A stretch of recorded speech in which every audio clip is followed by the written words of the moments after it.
சுரேஷ் என் கூட சேர்ந்து ட்ரெயினில் தனியாக ஒரு ட்ரிப்பு. இந்த 9 டேஸ் நார்த் இந்தியா ட்ரிப்பில் இன்னைக்கு டே 6ல் இருக்கும். இன்னைக்கு நம்ம பார்க்க போகிற இடம் அம்ரிட்சர். நம்மளோட ட்ரிப்போட குட்டி ஸ்டோரி என்னன்னு பார்த்தீங்கன்னா, நேராக சென்னையிலேருந்து ஜெய்ப்பூர், அங்கேருந்து ஜெய்சால்மர், அப்படியே ஜோத்பூர், அங்கேருந்து அம்ரிட்சர், இது எல்லாமே ட்ரெயினில் போகிறோம். தென் பஸ்ஸை பிடிச்சி சண்டிகர் போயிட்டு அங்கேருந்து ட்ரெயினை பிடிச்சி திரும்ப ஷிம்லா போகிறோம். தென் டெல்லிக்கு பஸ்ஸில் வந்துட்டு சென்னைக்கு பேக் அடிச்சிடுறோம். பல கோட்டைகளை பார்த்துட்டு கடைசியாக அம்ரிட்சர் வந்து இறங்கிட்டாச்சு. அம்ரிட்சர் இறங்கின உடனே அங்கே இருக்க ரயில்வே ஸ்டேஷன் கொஞ்ச நேரம் சுற்றி பார்த்துட்டு தென் ஒரு ரிக்ஷாக்காரன் இருந்தார். ரொம்ப நாள் இல்லை, ரொம்ப வருஷத்துக்கு அப்புறமா ரிக்ஷாவில் போகிறதுக்கான சான்ஸ் கிடச்சிது. சரின்னு சொல்லிட்டு என் பெட்டியை தூக்கி போட்டு அவர் கூட ட்ராவல் பண்ண ஆரம்பிச்சிட்டேன். ட்ராவல் ரொம்பவே சூப்பராக இருந்துச்சு. அம்ரிட்சர் அப்படின்னு சொல்ல போகிற அமிர்தசரஸ் அப்படின்னு சொன்னாலே எல்லாருக்கும் ஞாபகத்துக்கு வர்றது கோல்டன் டெம்பிள். எஸ், நம்மளுடைய ஃபர்ஸ்ட் லொக்கேஷனாக கோல்டன் டெம்பிள் தான் சூஸ் பண்ணியிருக்கோம். ஸோ உள்ள நுழைஞ்ச உடனே ஷூ ஸ்டாண்ட் இருந்துச்சு. இங்கே ரொம்ப ஸ்பெஷல் என்னென்னா, இந்த ஷூ ஸ்டாண்டில் செப்பல் வந்து நம்ம ஃப்ரீயாக வச்சுக்கலாம். அதே நேரத்தில் தொட்டு கும்பிட்டுட்டு வாங்குறாங்க. நம்மளும் எவ்வளவோ கோயிலுக்கு போயிருப்போம், அங்கெல்லாம் செப்பல் ஸ்டாண்டு ஃப்ரீயாக இருக்கும், அது கூட பிரச்சனை இல்லை. பட் செப்பலை தொட்டு கும்பிட்டு வாங்குறாங்க பார்த்தீங்களா, அதை பார்க்கும்போது பயங்கரமான பிரமிப்பாக இருந்துச்சு. இந்த பிரமிப்போட கோயிலுக்குள்ளே நுழையும் போது உள்ள நிறைய கிண்ணத்தில் தண்ணி வச்சுட்டு இருந்தாங்க. சரி, நம்மளும் கொஞ்சம் தண்ணியை குடிப்போமே அப்படின்னு சொல்லிட்டு குடிச்சுக்கிட்டே கோயிலை ஒரு ரவுண்டு சுற்றி பார்த்தேன். கோயில் அவ்வளோ நீட்டாக அவ்வளோ க்ளீனாக வச்சுருந்தாங்க. சரின்னு சொல்லிட்டு இந்த தண்ணி குடிச்ச கிண்ணத்தை எங்கே வைக்கணும்னு கேட்டுட்டு அந்த கிண்ணத்தை வச்சேன். அப்படியே அந்த பக்கம் போய் பார்த்தோம்னா கிண்ணத்தை ஒருத்தர் வந்து தொடச்சு இன்னொருத்தவங்க வந்து சாம்பல்லாம் போட்டு அப்படியே கழுவி வச்சிடறாங்க.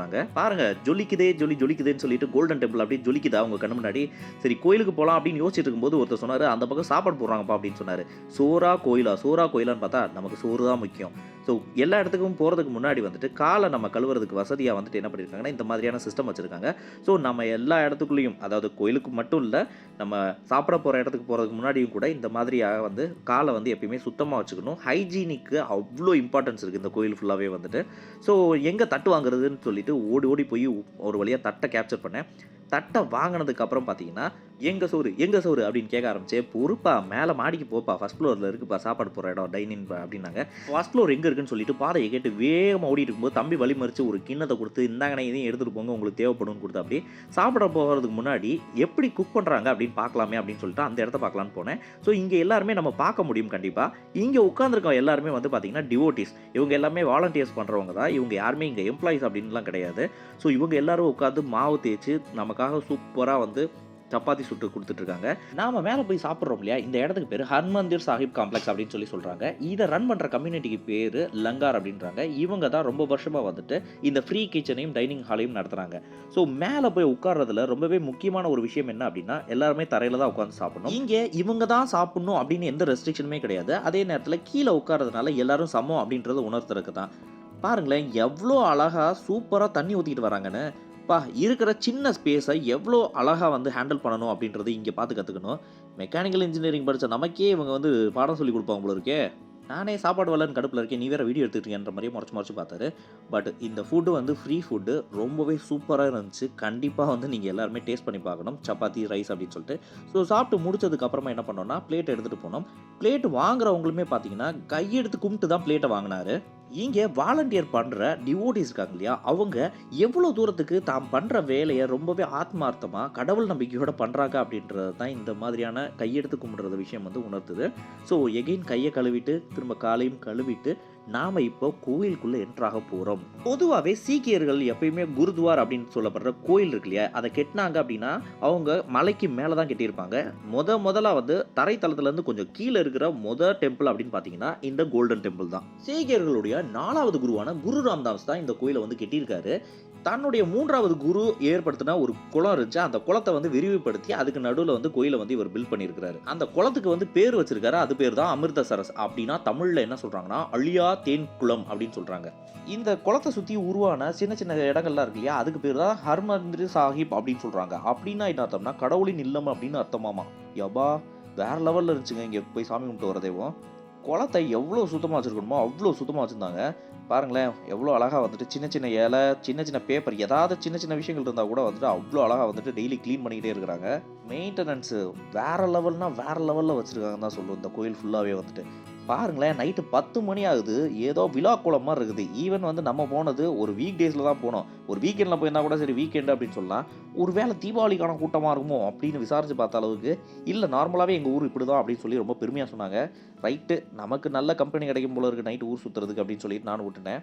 நம்மளும் நிறைய ஊர் ட்ராவல் பண்ணிட்டோம். ஆனாலுமே எனக்கு மனசில் ஒரு சின்ன குறை இருந்துக்கிட்டே தான் இருந்துச்சு. காலையில் நம்ம பார்க்குற ஃபோட்டோ எதையுமே வந்துட்டு நைட் அந்த லைட்டிங்கை கூட பார்க்கும்போது அது எவ்வளோ அழகாக இருக்குது அப்படின்னு பார்க்கணும்னு நினச்சிட்டே இருந்தேன். பட் அந்த சான்ஸ் நமக்கு அம்ரிட்சரில் கிடச்சிருக்கு. நிஜமாகவே வந்துட்டு நைட்டு வந்து இவ்வளோ க்ரௌடை நான் பார்க்குறது அப்படின்றது ரொம்ப பெரிய விஷயமா இருந்துச்சு. எங்கே பாருங்களேன், பார்ட்டிஷன் மியூசியம் அப்படின்னு போட்டிருக்கு.